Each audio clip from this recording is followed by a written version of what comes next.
You all join the pause. Then repeat after me. I take refuge in the Buddha. I take refuge in the Buddha. I take refuge in the Dharma. I take refuge in the Dharma. I take refuge in the Sangha. I take refuge in the Sangha. Keeping the palms joined.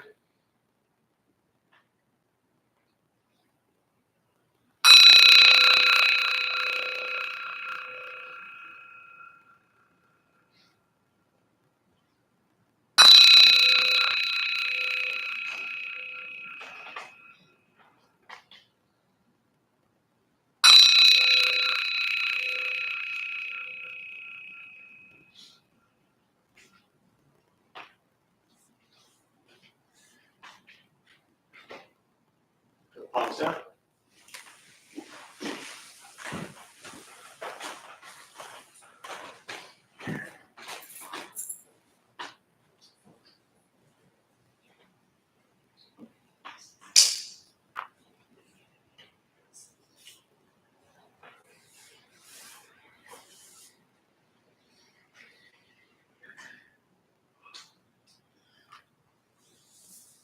All right, good evening, everybody. Nice to see you all. Thank you for showing up. Anyone here for the first time? Beginner, what brings you here? Those of you here for the first time, who wants to share? Some tough times in life. Say again? Some tough times in life. Tough times in life, yeah. They are there. Anyone else in here dealing with tough times? You're not alone. They've all figured it out though, so I'm glad. What else? First time who wants to share? Bunch of hands, yeah. I think at this time we're just kind of seeking some more mindfulness. Some more mindfulness. What does that mean to you? I want to be more in tune with myself and my instinct and just my emotions. Yeah, for sure. Well, welcome. Thanks for sharing. What else? First time? Why? Yeah. So I'm actually here because I'm part of a 3-month DUI program. Yeah. And I am required to take 3 self-help groups. Yeah. And once per month. And I actually really enjoy meditating. Nice. All the things I figured this would be kind of perfect. Yeah, good choice. Yeah. The funny thing about self-help stuff though with Buddhism, you know what the Buddhist says about the self? There is no. There is none. So, but if you want to go through 3 weeks of that, that's fine also. Yeah, it's a funny thing about Buddhist teachings because that's really one of the fundamental core teachings. It's called non-self. Without getting too much into it now, in essence, it's this idea that there is no, we think there's like, what's your name? Jonathan. Jonathan. So you think like you may, I don't know what you think, but one may think that this is Jonathan, I am me, and this is myself, and this is it. And I have this, I've been born, I'm going to live, and I'm going to die. But the Buddha said that all of that is that's just a name that was given to you of just a body that came together, just a consciousness that came together. And so we give this label and box and identity, and then Jonathan spends his whole life trying to be Jonathan, whatever that means. And the Buddha said that is forever, every moment, impermanent and changing. So there is no actual inherent self, because what defines Jonathan? Who is Jonathan? Where is Jonathan? Yeah. Yeah. Thank you for that. Yeah, for sure. I mean, there's no answer, no question. But yeah, as you explore Buddhism, definitely non-self is really, it's often overlooked because it sounds strange, but this idea of non-self, it just ultimately means that we have this idea of who we think we are. In Buddhism, we talk about this kind of illusion of the sense of self. And we think, I think I'm Jeff and this is permanent and this is it. But I'm just constantly changing. And I think one of the best ways to apply that practice and that teaching to your life is to ask yourself, do you have a story about yourself that you tell yourself? Yeah. Is that a pleasant story? For most people here on a Tuesday night at 7 o'clock, it's not a pleasant story. So that story you're telling yourself, pleasant or unpleasant, isn't real. It's just a story in your head that you have told yourself over and over and over again. And then we tend to believe that story. And we think that story is me. But The story is not you, it's just some story. And if nothing else, if you are going to spend your life telling yourself stories about yourself, at least make them a little bit happier. You know, you're not nearly as bad as you might tell yourself you are. So, all right. Anyone else want to share why they're here first time? Anybody? All right. And to those joining virtual, glad you're here. Thanks for showing up. Feel free to say hello. There's a chat box on your screen somewhere. So we'll start with a meditation practice. A couple things to tell you before we begin. Nothing's going to happen to you. Right? You're not going to float away. You're not going to have any mystical, magical experiences. A mind that races all day long is not going to shut off. Don't judge your practice. I mean, don't ask yourself, is this working or not working? Are you doing it right or wrong? We're just going to sit. We're going to breathe. You'll hear sounds inside the room, sounds outside. This is life. Life is filled with chaos. And this practice is learning to get quiet and still within all of the chaos. Posture, you just want to be comfortable. If you're on a cushion, often it helps. Slide to the front third. Pushing the stomach forward.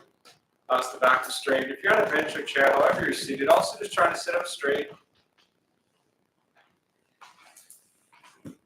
Relaxing the hands, shoulders.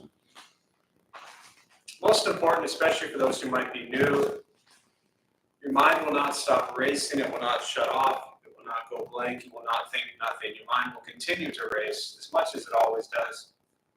I'll say things periodically to remind you that you're lost in thought and bring you back to present moment, or to wake you up because you have fallen asleep. I will guide us as we begin, and we'll settle into a little bit of silence.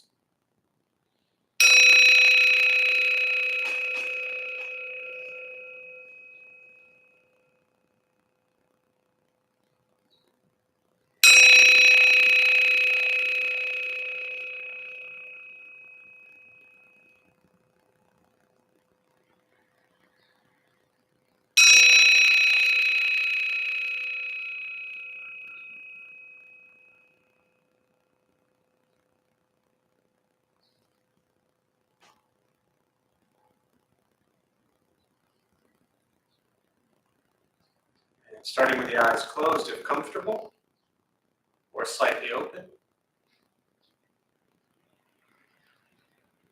Mouth is open or closed.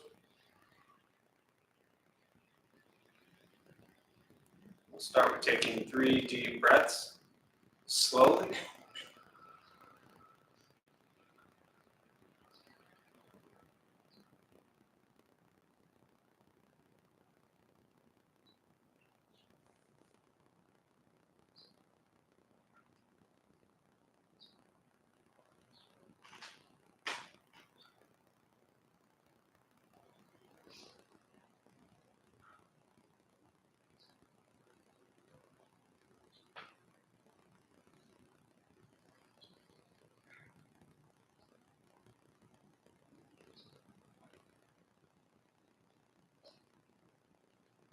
And eventually, settle into a natural rhythm of the breath.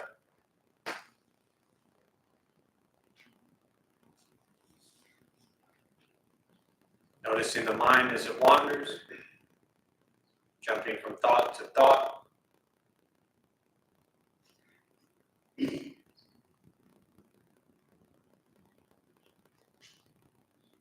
Start with gently guiding the attention, focus to the stomach or chest.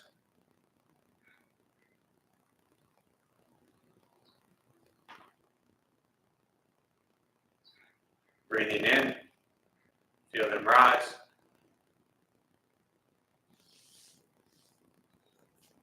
Breathing out, they fall.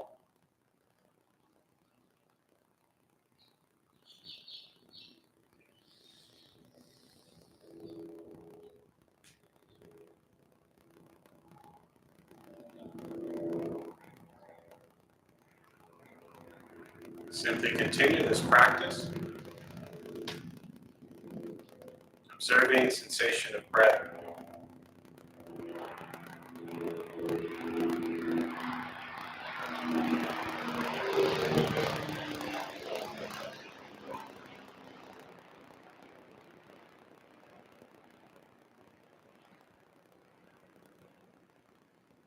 Expecting nothing, but to sit and breathe.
As the mind wanders,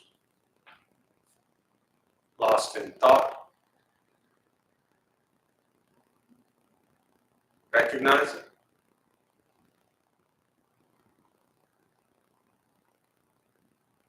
Release that thought.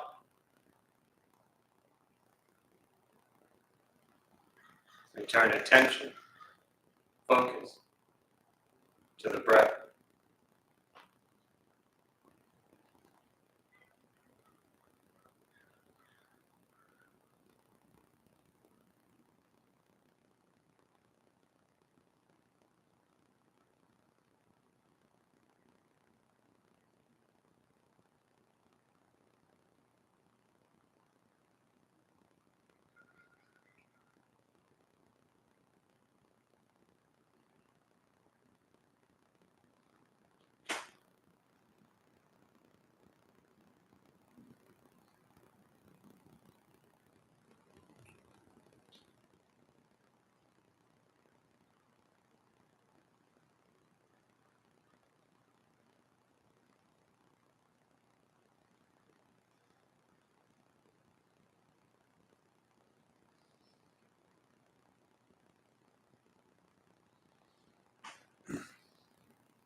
Breathing in, follow breath in.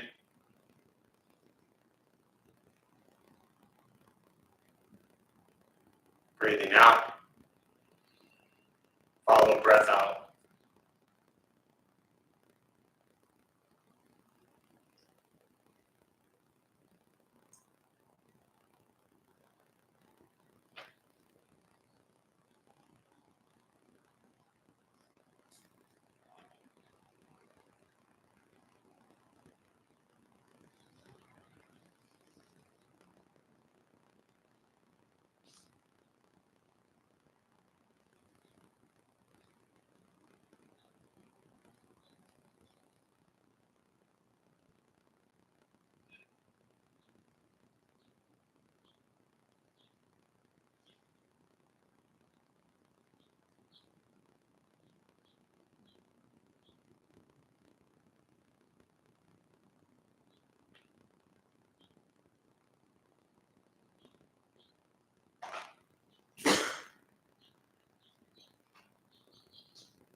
letting go of expectations,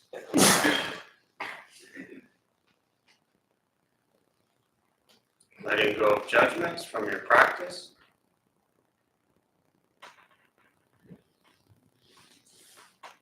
just sitting, breathing.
Learning to be comfortable in stillness, in quiet,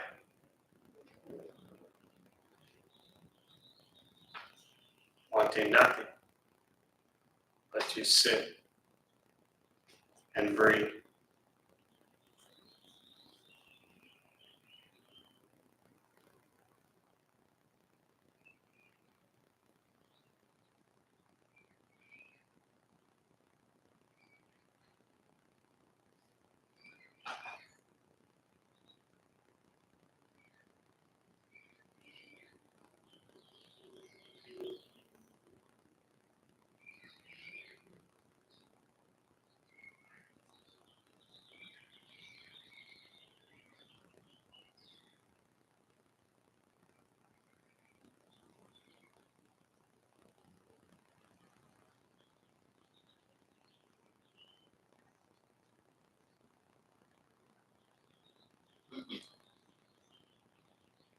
And with the body still, rested,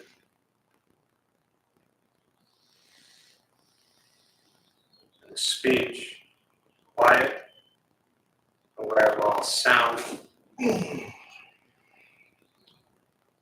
the mind learning to settle. Know what it's like to just sit and breathe.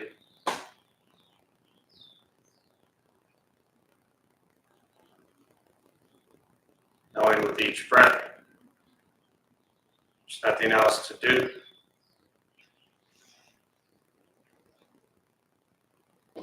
Nowhere else to go.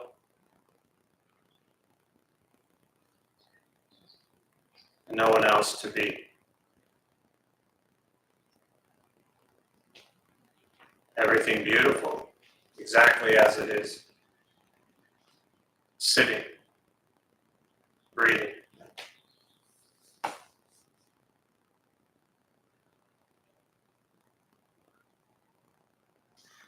Once again, taking 3 deep breaths, slowly.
And as you slowly open the eyes, slowly beginning to move, and most important, with the practice of meditation, is to recognize how you feel now, immediately after. Compare this to how you typically feel throughout your day. Recognize the difference, if there is one. Ask yourselves how you prefer to feel every day for the rest of your life. And realize whatever you feel now, if it's quiet, calm, and still, or a busy mind, racing mind, whatever you're sitting with at this moment, has nothing to do with anything I said. It's nothing to do with how you sit and hold the hands or cross the legs. It's nothing to do with the sounds around us or anything else for that matter. It's everything to do with your own mind and your own mind's reaction to an external condition. This is what the Buddha called pratitya samuppada, means dependent origination. This is the basis of the Buddha's awakening. The word Buddha simply means awakened. He was a human being, no different than any one of us. He began to understand why he suffered, why he got angry, sad, depressed, stressed, anxious. He began to understand the causal relationship of all phenomena. What that means very simply for all of us, regardless where you come from or what you believe in and where you think you're going, your whole life is filled with things that happen. You react. More stuff happens, more reactions. That's it. That's what we get. This practice is simply learning what it's like to respond to something quietly, peacefully, still. Because for most of us, the way you responded to the last 20 minutes is quite different from how you respond to every other 20-minute period of your day. And so all we're working on is closing the gap to where the way you feel now is closer to how you feel always. Just as driven, motivated, productive, successful, whatever that means to you in your respective lives. But with a mind that's steady, clear, focused, distracted by nothing, disturbed by no one. It's not an easy practice. It's not necessarily fun. It's not an escape, as often people think it is. It is direct perception into the present moment. And the present moment, as we know all too well, is filled with conflict, chaos, difficulties, challenges. This is learning to be with life as it arises. If your life is a crazy, hectic, stressed out mess, meditation isn't going to fix that. It helps you become aware of your life that's a crazy, hectic, stressed out mess so you can make changes in your life. Once we stop trying to change, fix, control, manipulate everything around us, and we work on changing our mind and our reaction to the world around us, life gets simpler. But it's a practice. Meditation is free. Buddhist practice is free. It's just sitting, breathing, getting to know everything you think, everything you say, and everything you do. And that's it. It doesn't change. People tend to complicate Buddhism. You have 2,500 years of teachings and so many different cultures and languages and practices. But to me, it's always been very simple from the beginning. Be aware of what you think, be aware of what you say, be aware of what you do. Think good thoughts, speak good words, do good deeds. That's it. And you just practice that every single day. And then you die. This is life. Just wake up to the reality of what we have. Buddha said very clearly, we get birth, we get aging, we get sickness, and then we get death.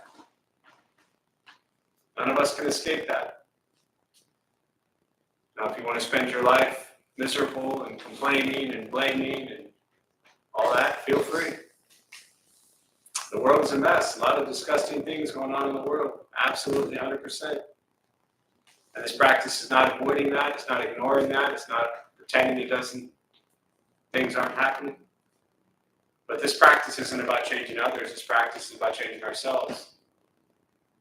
So then when we go into the world to engage, as Thich Nhat Hanh called it, engaged Buddhism, when you go into the communities and into the world to make the world a kinder, gentler, more loving, accepting, tolerant space, you do it with love and compassion, not with hatred and anger. And too many people right now, as they were 1,000 years ago and as they will be 1,000 years from now, are just filled with too much hatred and anger.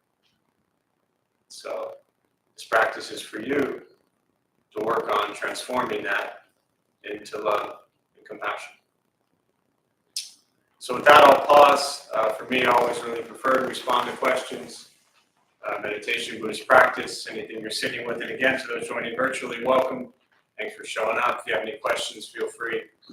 Put them in the chat box. I'll do my best to respond. And we'll use the rest of our brief time tonight for questions, meditation, Buddhism, anything you're sitting with. And we'll go from there.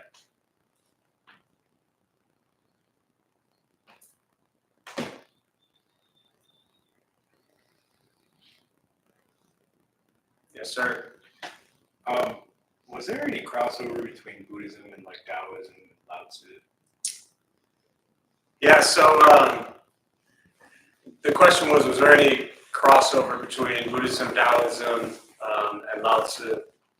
So, and as you know, I'm not a scholar, I'm not a historian, I don't study Buddhism that way, but around the turn of the century, give me 1 second here, I'll try something. Around the turn of the century, when Buddhism, for those who don't know, was 2,500 years ago, 500 years before Christ. So around the turn of the century, first century, when Buddhism went into China, you had Taoism, Confucianism, and Shinto practices already existing. So Buddhism comes into all of that and begins to kind of mesh with the local culture and mesh with the local culture. So they're definitely different practices, different philosophies, different religions, different ways of life, But a lot of similarities.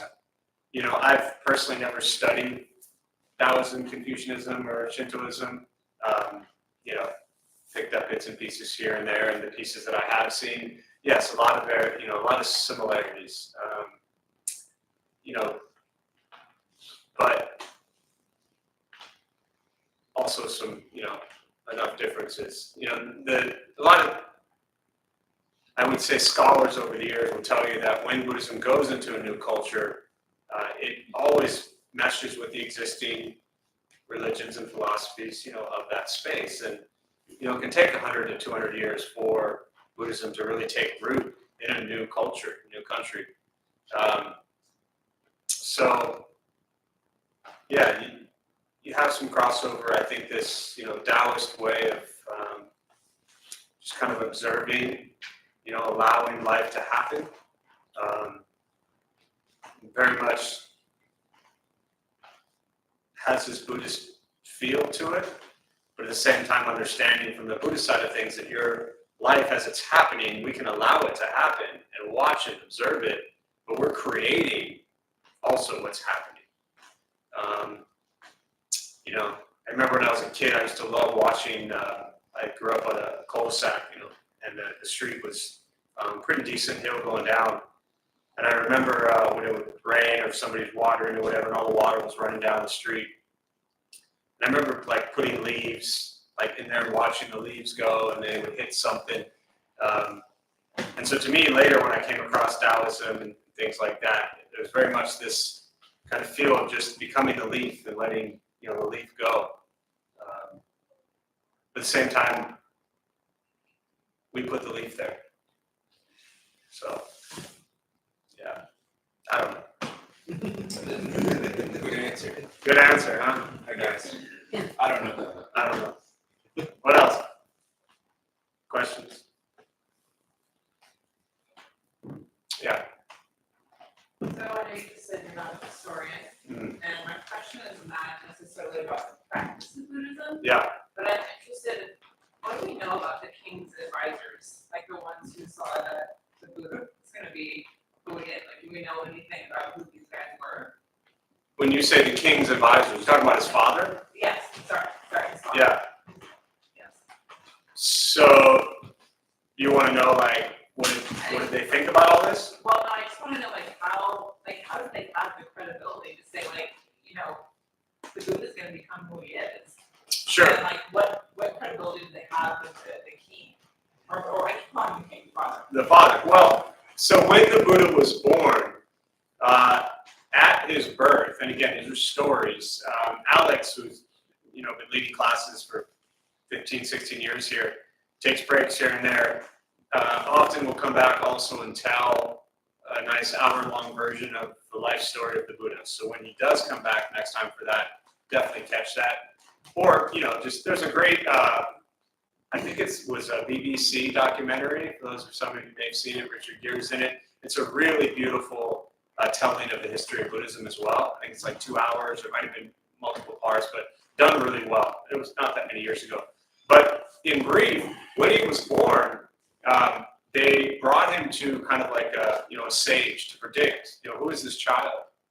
And then they said that he would either become a great king at birth, they said that, or he would become like an ascetic, like a Buddha, an awakened one. And so his father didn't want him to become an ascetic, like a monk, because he wanted him to be, he was the prince. He was Prince Siddhartha. He wanted him to become the king and rule when his father was gone. But so for 29 years, they sheltered him. They never let him see old age, sickness, or death. If any, he grew up in a palace, and they never let him out. And if any flowers began to wilt, they replaced them. As people aged, they moved them out of the palace. As people died, they would never let him around that. Because they knew, it said when he was around 10, 12 years old, he was out with some friends and they were shooting like slingshot style at birds. Just kids messing around. And it said that when he hit the bird and the bird fell to the floor, fell to the ground, at that moment, he was just overwhelmed with sadness and compassion and love for this bird that he had just killed. So they saw at a very young age this heart that was in him. So continue on, he's 29 years old, and in the middle of the night one night he sneaks out. At 29, he finally left the bubble, left the palace. And it happens over a series of 4 nights, but he went with Chana, his attendant, and he saw old age, he saw sickness, and he saw death, like kind of a funeral procession type thing. And he said, and he saw an ascetic, kind of like a simple nun or monk. And he said to Chana, like, what is this old age, sickness, and death? And Siddhartha said, does this happen to all of us? And Chana said, yes, my lord. We all age, we all get sick, and we all die. So 29, for the first time, he opened his eyes to what was actually happening. I love this part of the story because forget like us growing up and not knowing about old age, sickness, or death, but imagine where we are in our lives, our places of privilege, or whatever we have going on, and how closed our eyes are to what's actually happening around us. So I see that experience as, so relevant to our lives. But aside from all that, so 29, he sees these things and he goes back and he says, well, I cannot live a life filled with wealth and riches when I now know there's a world out there that's suffering. So in the middle of the night, he kissed his wife goodbye and he left. He had a wife and child. And then he left and he went to the Himalayan mountains for 6 years. At 35, he sat down. He understood the nature of the mind, which was to suffer based on craving, desire. And then he taught the Four Noble Truths, suffering, the cause of suffering, the ending of suffering, in the path. And that's when the 5 guys came up and saw him and they said, that Siddhartha looks like he's figured something out. He sat down, he taught the Four Noble Truths. Back above the exit sign right there is a little tapestry. It's called the first turning of the Dharma wheel. It's where he first taught the Four Noble Truths to 5 disciples. And he was traveling with them. Really telling a very quick story of this. They left him and then, found him later. And they said, you have awakened. We will call you the Buddha. So they called him the Buddha, which just means the awakened one. He was just a dude, just a human, no different than anyone else in this room. I mean, he ate, slept, went to the bathroom, just like us. And then at 80, so he taught for 45 years. Pretty shortly after awakening, he went back to the palace and taught his child, his wife, and who raised him. His mother died at birth, but they all renounced and became monks and nuns. And they died at 80. So that's the short story. Yeah. I'm sure the dad was thrilled about that. Say again? I'm sure the dad was thrilled about that. Well, he really wanted him to rule. I know. He wanted him to be a king. But that wasn't his path. Maybe it was just in a different way. Yeah. I mean, he definitely ruled, but just in a different way. He ruled with the path of peace. And even from that, I think there's a lot to learn that, if we ask ourselves, how many of us live our lives based on what other people want from us? It's another tremendous cause of suffering for a lot of people, that spend the majority of their lives living lives how other people want them to be. Whether it's family, friends, parents, children, as you get older, whatever it is.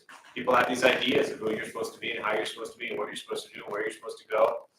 And all of a sudden you wake up one day and you're like, oh my God, this is not what I want to do with my life. Because this sucks. So, a lot of lessons, yeah. So, I was at a series of workshops about resilience and self-care. Say that again a little louder. Yeah, so I was at a workshop. Yeah. And it was a series about resilience and self-care. And so what we talked about was finding community, and the benefits of it. And so, does Buddhism say anything about finding community? Yeah. Finding those places that, as you mentioned, more so aligned to be yourself as opposed to getting to ideals to live up to.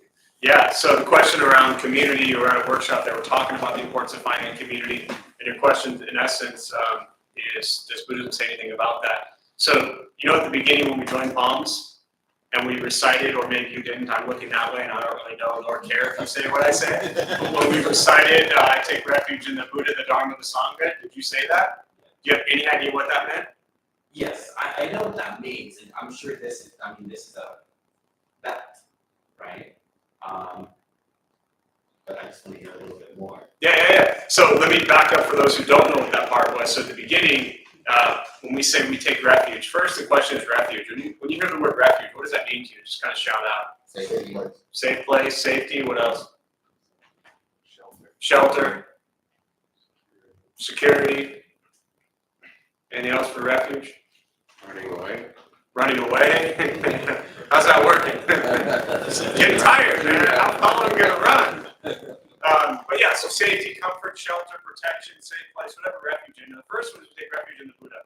It's important to understand that we're not taking refuge in the Buddha himself. He died 2,500 years ago. He cannot help you. He cannot save you. He cannot fix you. He cannot heal you. He is dead and gone. What we take refuge in the Buddha is what's called bodhicitta, Buddha nature. And that says that we all, as I referenced earlier, have the same ability to awaken as the Buddha. So that bodhicitta, literally Buddha nature, is within all of us, that we too can awaken. In essence, ultimately the teachings are saying that we are all already awakened. Right? We just have a lot of greed, anger, ignorance, and as that passes, we come back to our Buddha nature.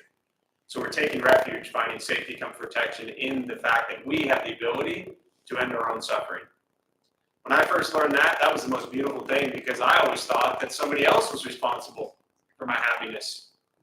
Some other person, some other place, some other job, some other religious figure. That wasn't my thing, but whatever it is, there's so much emphasis on other people being, I'll get your question, don't worry. So much emphasis on other people, places, or things being responsible for your happiness.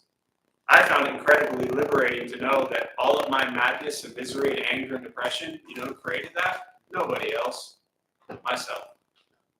And the beauty of that meant, you know who can get rid of that and find joy and peace and happiness? Myself. So that's the first thing. The second is the Dharma. These are the teachings of the Buddha. Like I said, he taught for 45 years. They're what's called sutras. The word sutra just means thread, like suture. So there's a thread, a body of teachings that he spoke for 45 years. And they got written down. Initially, they were memorized for 50 to 100 years, and they got written down on palm leaves originally, and now you can pull up Google and see everything you want, right? And then the third one is, and the Dharmas often look at like medicine, the teachings. You know, you got a headache, take 2 Advil, hopefully the headache goes away. Problem is, you got a headache and you got Advil on the shelf and you stare at it, headache's never going away. So the Dharma is medicine to help us suffer less, but we have to take it, meaning, you know, to read things only gets you so far, but you have to put it into your life for it to actually work. And the third piece, which is the nature of the question, is the Sangha, the community. At the time of the Buddha, community was all the monks and then the nuns and then the lay people around them. Fast forward to kind of modern day today, community is Sangha, communities, a group of people coming together, looking at meditation, looking at Buddhism, etc. Now, I think a little deeper to your question, at least if I'm hearing you, please correct me if I'm wrong, is what Sanghas are about, for me as a practice, and I've been around Buddhist Sanghas for 22 years, is it's a space for you to just come and be you, whoever that is. When we opened Dharma Bum Temple, end of 2006, going 2007, we said, show up with all your madness, all your misery, all your craziness, whatever you got, whatever race, religion, sexual orientation, gender identity, ability, just show up with all your stuff and just be you. And the thing about Buddhist teachings, which again, I think even deeper to your point, is not telling you who to be or what to be. It's teaching you practices to bring kindness into your life.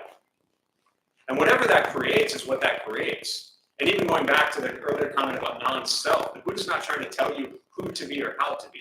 So sanghas, if they're run in a healthy way in this kind of modern, messed up, spiritual, religious world we're living in 2025 in America, sanghas should be telling you what to be or who to be. They should just be teaching you to practice loving kindness and compassion, and whatever that creates is what that creates. So Buddhism is not trying to make you into, one of my favorite expressions or examples is, when the Buddha taught, we're not trying to be like the Buddha. We're not trying to walk in the Buddha's shoes. We're trying to awaken to what he awakened to, which is the cause of our suffering. Does that address your question? I think it's kind of a good start. Good. Yeah. What else? First of all, it is awesome to be back. Good to have you back. Yeah.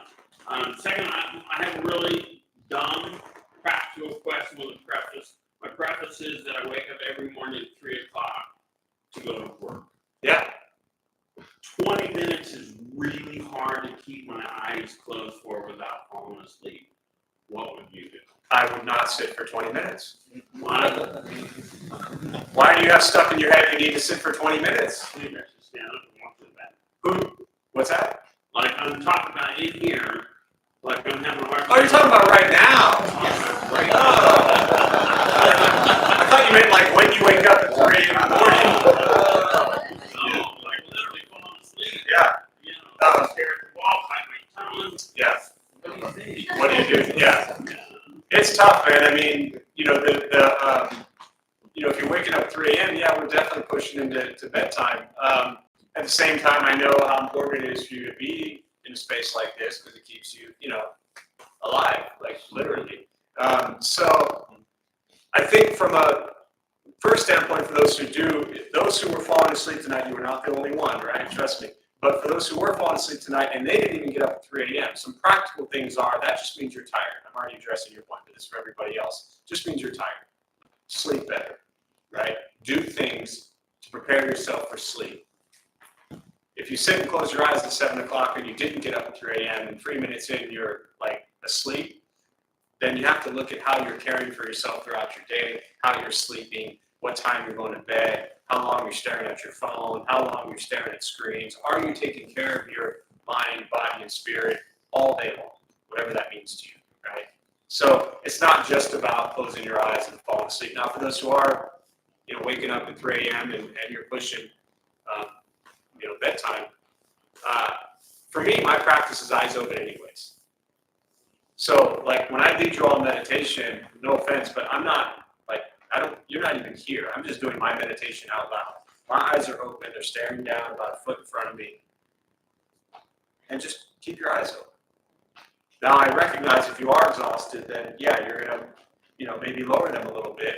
Posture, too, I didn't look at how you were sitting during meditation, but bring yourself to the front of the chair. Like, try this right now with me.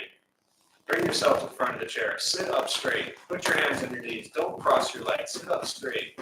Like, actually, this practice is about waking up, not like kicking back and sleeping. So posture helps.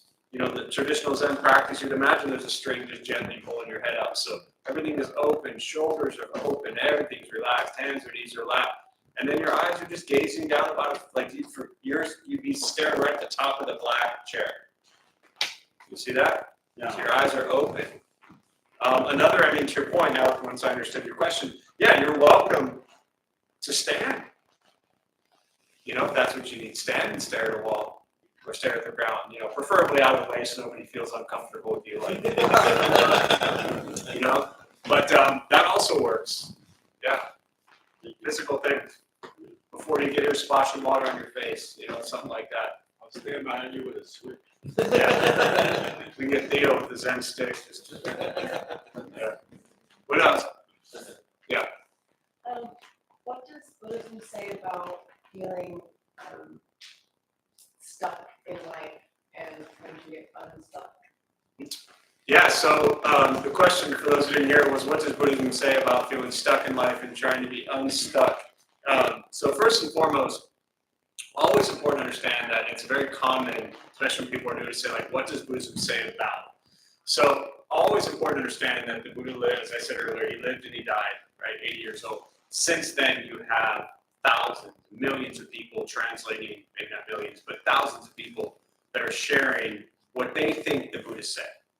So whatever I'm about to say, I don't know.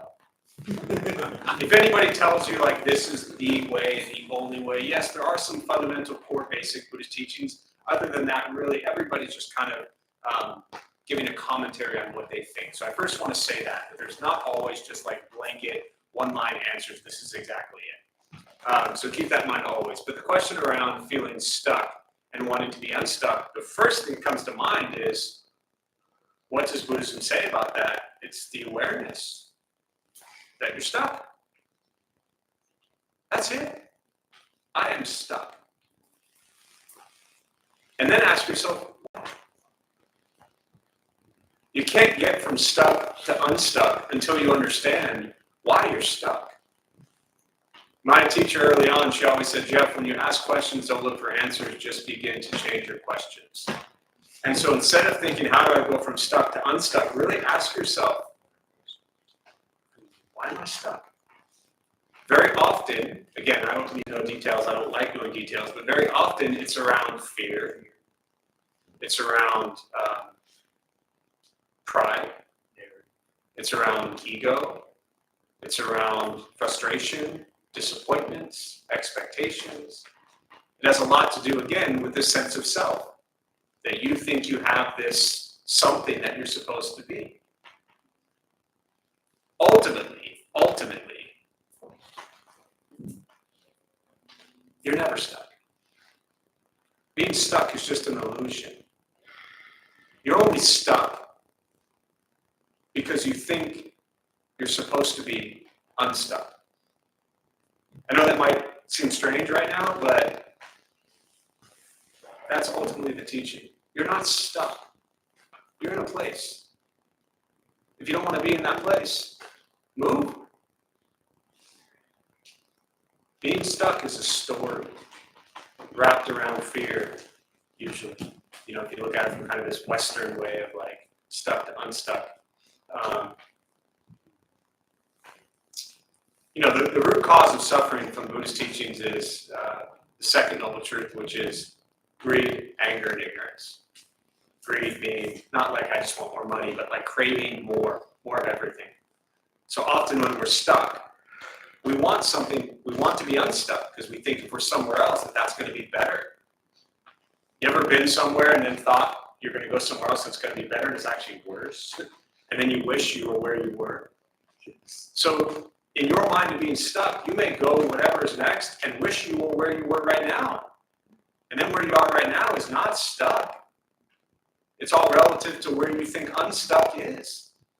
So the practice ultimately is to drop this illusion of stuck and unstuck. You're just where you are. If you don't like where you are, explore why you're where you are. And move. You know, it's no different than you walked in, you sat down there. Could you have sat down anywhere else? Being unstuck is that simple. But it wasn't that big of a deal to sit there or over there or over there, right? Because you didn't have a story. But stuck is because we have a story. I'm supposed to be here. I'm supposed to be there. I'm supposed to be away. I'm supposed to be where you are. Yeah. No stuck. No unstuck. Just where we are. What else?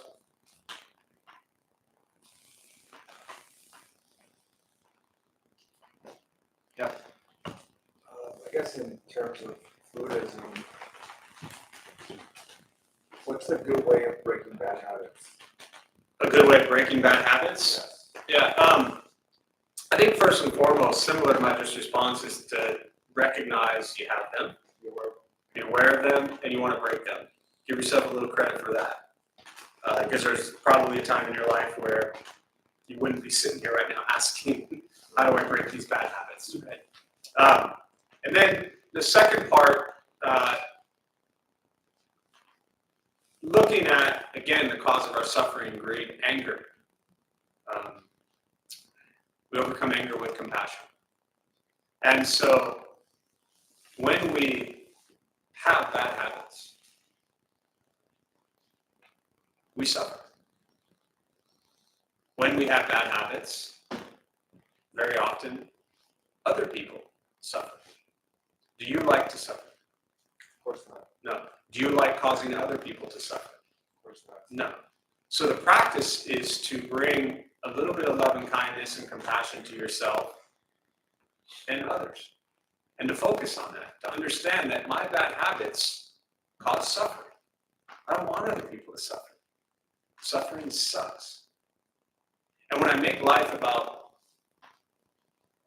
others and not myself, ultimately that's what's called the Bodhisattva Path and Bodhisattva practice, is the vow is to be reborn life after life until all beings are free from suffering. Forget about rebirth. Just think about moment to moment, day to day. Every day is a rebirth, every moment's a rebirth. And think about the fact that causing harm to self and others hurts. And when we're doing things that very often are habitual patterns, who are we thinking about? When you're stuck in this habit, or for the friend you're asking about, right? Who is that habit trying to feed? Yourself. And when you feed yourself, do others suffer from that? Yes. So think about others first. What would others want? Put them first. Again, non-self. At least begin to see others as equal to ourselves. Not more important, not less important. But we tend to see the world as like we are the center of the universe and everything revolves around us. We have to see what I need, what I want. Craving, again, root cause of suffering. This craving and desire. But even deeper than that, we've been running recovery programs here for 16 years, is to understand that the root of all of our habitual patterns and behaviors, healthy or not, is a sense of this very often deep-rooted pain that comes from past trauma and whatever past experiences. And we keep our mind there very often. And so the meditation practice, which doesn't cure you in 6 weeks, it's a lifelong practice. The practice is to learn to stay in the present moment. Because when our mind wanders to the past, for whatever reason, most people don't sit around thinking about all the wonderful, beautiful things that happened in the past. I mean, you've had good things that happened in the past. And you've had some terrible things that happened in the past. All of us have. But the reality is, can you train your mind to just stay in the present moment? Without looking, can you see what's on the wall behind you? Can you see what's on the wall behind you without looking? You don't think so? I'm glad you're stuck here for 3 weeks, because otherwise you might hate me and quit and give up. But if you give me 3 weeks, that's Ross. You wanted to do a lot of bad things to me after the first time he met me. But you can't see the wall behind you without looking, right? But it's there. When you want to look at it, you can turn and look. But stay present, go forward. That's our past. It's there. I'm not pretending it didn't exist. But if you sit and stare at it all day long and it wasn't pretty and it wasn't pleasant, you're going to stay stuck in that just cycle of anger, frustration, sadness, depression, misery. And when we're stuck in that place, we don't do good things. I can just speak for myself. It's what I've learned from this practice and really training the mind. Meditation is not an escape. I really want to drive that home for people as I wrap up here. Too often people think meditation is an escape. I touch on this every single time I do meditation, where you think that okay, everything, I'm just stressed out, anxious, some therapist told me to go meditate. We don't meditate to escape. We meditate to learn, to train the mind to be in the present moment. When we think about the past, anger, sadness, depression. Think about the future, stress, anxiety, fear, worry. If we keep our mind, you could stare at a cushion. You could stare at a shoe. You could stare at a bottle of water. If you stare at one thing, what are you not focused on?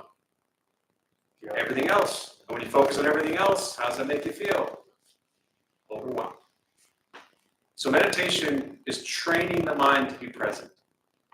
So if you really want to break habitual patterns and behaviors, train the mind to be present.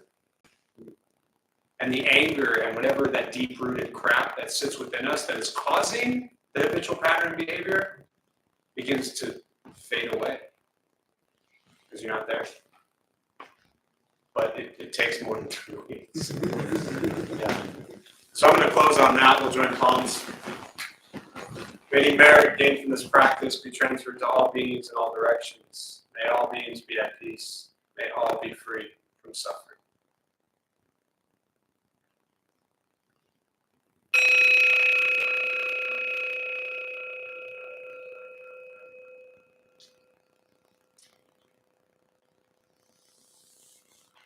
All right, before you all head out, our Dharma Bum host Hazel has a few announcements. And while Hazel's walking up, just one announcement. Saturday, July 20th, Dharma Bum Temple will again be marching in the Bride Parade. So if you want to join us and march in the parade, go to the website, top right corner, says Pride Parade 2025. It'll take you like 2 minutes, just RSVP there so we have a count. And then that Monday morning, after the Pride Festival, we will help clean up Balboa Park because it's a mess. So if you want to join us, it's a ton of fun. And we can clean up the park on Monday morning. So thank you all. Thanks. Hello. We opened the Dharma Bum Temple 18 years ago to introduce Buddhist practice to those who show up. Those who lead are not nuns, monks, gurus, masters, or teachers, and are not looking for students. They're simply practitioners sharing their interpretation of the practice. Every night we have different classes led by different people from various Buddhist traditions. We have a recovery sangha that meets several times a week for anyone with addiction, and our food redistribution program is every Thursday at 4:30 p.m. We have classes and programs every day, and everything we offer here is always free. The full schedule is on our website and also posted in the entryway above the shoe rack. We have a lending library. If you see a book you like, feel free to borrow it and then bring it back whenever you're done with it. Please straighten your seat or cushion before you head out. If a few people could stay to close and latch the windows, that would be helpful. Thank you for being here. We wish you well and hope to see you all again. Thank you.